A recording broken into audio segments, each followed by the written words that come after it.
The other thing I would suggest is in a pretty short message, like 3 to 5 sentences, you want to say who you are and why you want to connect.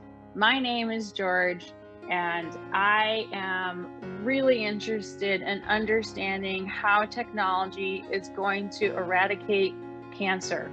So I've been thinking about how to make that happen, and I'm curious because I noticed you work with hospitals. If you have any insight into that, period. That's it. Give me who you are, what you're passionate about, and why you think I can help you. And I'm going to respond because I love that message. Hi, everybody. I'm Jennifer Byrne. I am the former CTO of Microsoft US, and I am here today to talk about how you can help your students use technology, navigate technology to help them prepare for their own careers. Jennifer, I'm so excited to have you here. I want to talk today about all of the technology that you've helped to inspire others to create at Microsoft. And I'd like today to get a couple tips and tactics for our students and parents all over the world to find out what can they do in middle school and high school to prep them for either a career in technology or to help their career be a little bit easier to navigate using the tech that we already have. Well, first of all, thanks for that question, Josh. It's the thing I love to talk about more than anything, because I think technology has the power to change the world and make it a better place. But we do need to sort of take some ownership around our own technical skills. I do believe that in the pretty near future, every job is going to be a tech job, because there's just that much of it all around us. Whether you're in healthcare or you're in education or whatever it is you want to do with your life, it's going to be tech enabled. So what do people do now? What do students do now? The good news is that they can do just about anything. There's a lot of technology out there that's powering everything that you already probably love to do. If you love games, it's gaming. If you love healthcare, if you love learning about the world, if you love travel, if you love sports, if you love adventure, there's technology inside of the things that you already love to do. So go learn that tech. The great thing about it is that you can apply your tech skills. Whether the tech skills in your computer science class are that interesting is another matter, but the fact is you can use those tech skills and apply them to the things that you love. So just start learning. So what would you say to parents who are asking, okay, my kid likes to play Fortnite or do all this stuff. What would you tell them to steer that student to something more productive? Where's a place for them to start? Yeah, well, look, Fortnite is actually the technology under the covers of Fortnite is the same technology that's under the covers of a lot of the other more sophisticated applications that are out there running the world. So there are a couple of approaches you could take, but you could take the approach of, look, you love to play games. Go learn the programming language that's powering Fortnite. Go learn all of the graphics technology that's powering Fortnite. If you're wondering how it is that you can play with people who are in countries not just on the other side of our country or in Europe, but in sort of every corner of the world, there are people who are logging on and playing games, and then you have that real-time interaction. What is the technology that powers that? How is it that satellites are fueling sort of the future? Go learn all of that. So start with something that you already love, start with something that you're already familiar with, and branch out from there. So rather than playing a game, it's learning how the game is built and maybe even program your Yeah. own game, whether it's on Roblox or Minecraft or something like that. Where do you think we're going to be in 10 years? Oh, well, hopefully in a great place. I think every job is a tech job. So I think we are going to see, like everything that's virtual reality right now, a lot of that technology is going to be more infused into the way that we work and the way that we live.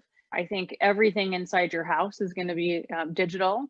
I think self-driving cars, all of that sort of the dreams of the future in a 10 to 20 year span will be fairly well commoditized and infused in the way that we live. So, if you're 12 years old, in 10 years you're 22, you probably aren't driving a car anymore. If you're 12 years old or if you're 15 and then 10 years you're 25, the kind of job that you have, your corporate space, how you go to work is going to be very different. I think it's going to be awesome, but I think it's going to be very different. We are in a super fast pace of change right now, and that's really the argument for learning everything you can about technology. And the good news is that it's not a single path, right? You can learn lots of different things. All of it's relevant because the world is changing so fast, but we do need to get ready for the future. Now, a lot of parents are struggling with the following thing. They're asking, okay, my kid is online too much, and I want them to have a little bit more of a normal thing. And they're oftentimes taking away the device. What would you tell the parents instead of taking that device away? What are some tips that we can work with students to adapt the technology to our lifestyle? Well, I think, look, learning is the better future for all of us, whether you're a kid or you're, grandparents. So you can learn to program on your phone. You can learn about the world on your phone. The internet is available to us wherever and wherever we are, and whenever we want to access it. So just use your powers for good. It's not about the device, it's about what you're doing on the device. So I would encourage exploratory, curious behaviors to learn. Encourage kids to use their phones to go learn more about the world. It's all about the app.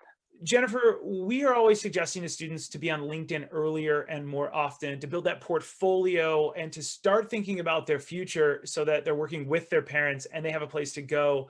What's your suggestion on when students and what they should think about when they're starting to build that online presence, that resume at a very young age? I think that for anyone who wants to be in LinkedIn, the most important thing is to be your real, authentic self.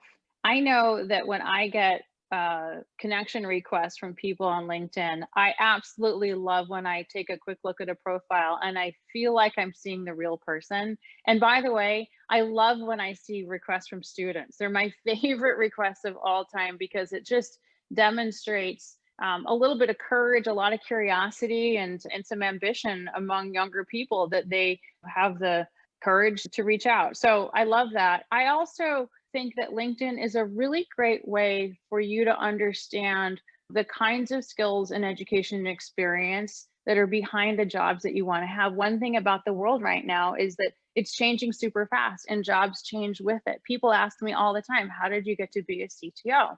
Well, my path to being a CTO is actually very different from other CTOs' paths. But if you were to say, look, I want to go be a CTO, what does that look like? Go look at the profiles on LinkedIn of 20 CTOs and 20 different companies, and you'll get a sense for the kinds of skills and experience that you need to have. Oftentimes, you'll find very different paths, and that's also encouraging because what it really means is that you can take your own path. But that's a great way for you to understand how the world's changing, what job titles are, what kinds of experiences lead to what kind of pathways, and then get yourself in there. I'll tell you what, you're going to be everybody's favorite connection if you just jump on and start trying to build your network. People will love to have you in their network. What would you suggest to a student? Is it okay to reach out to somebody that they admire on LinkedIn to ask them for maybe an informational phone call or maybe to make them a mentor? I think it's a great idea. I totally encourage it. One thing is, don't be discouraged, because if you're reaching out to people with a lot of followers or a lot of connections, sometimes our inboxes get super full. And so once a month, I'll go through and try to answer like 50 or 70 emails, but it could take me a little while. So if somebody doesn't reply right away, don't take that personally. It's what happens. And if you're reaching for the stars, you want to go meet some famous people, well, lots of other people are going to meet them too. So keep at it. The other thing I would suggest is, in a pretty short message, like 3 to 5 sentences, you want to say who you are and why you want to connect. My name is George, and I am really interested in understanding how technology is going to eradicate cancer.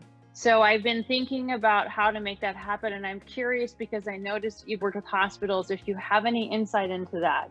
Period. That's it. Give me who you are, what you're passionate about, and why you think I can help you. And I'm going to respond because I love that message. And if you just always know, start from who you are, right? And start from the why you're interested in something, and go from there.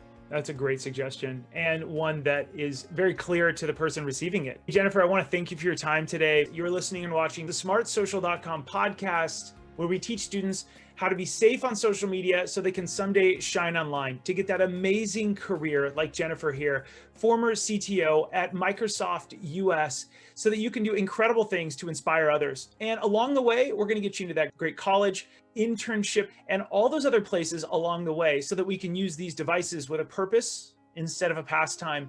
You can like, subscribe, and review to help us reach more students and parents all over the world.